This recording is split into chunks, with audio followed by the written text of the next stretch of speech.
Fáilte Recordia, my name is Mr. O'Sullivan. Gadaíocht an Traein ordlabil. Is cuivinlum go solére, bhí mé agus caralum melach go galibh. Thug ma hisismóirí siab doing agus dog siad slán linn. Bhí mar ceapa chun fille a bhaile dé luin. Bhí mar sonna sásta agus ag ligan ar scíthe an Traein. Tháinig fear éigean isteach agus thuig sé an eicilinn.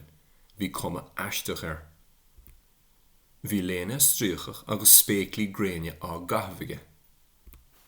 Aistear fada a bhí inán doing agus hit ar gula oring.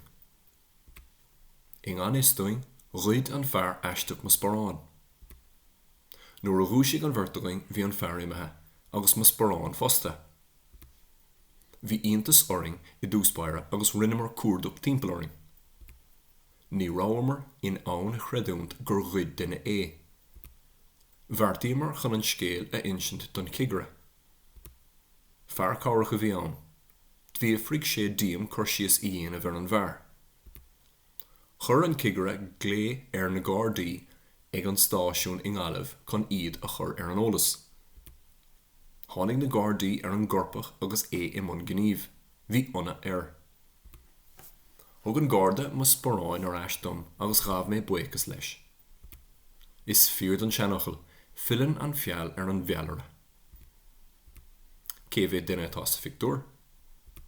Cad a hála sa fictúr se? Cábhan na daoine sa fictúr se. Salibh.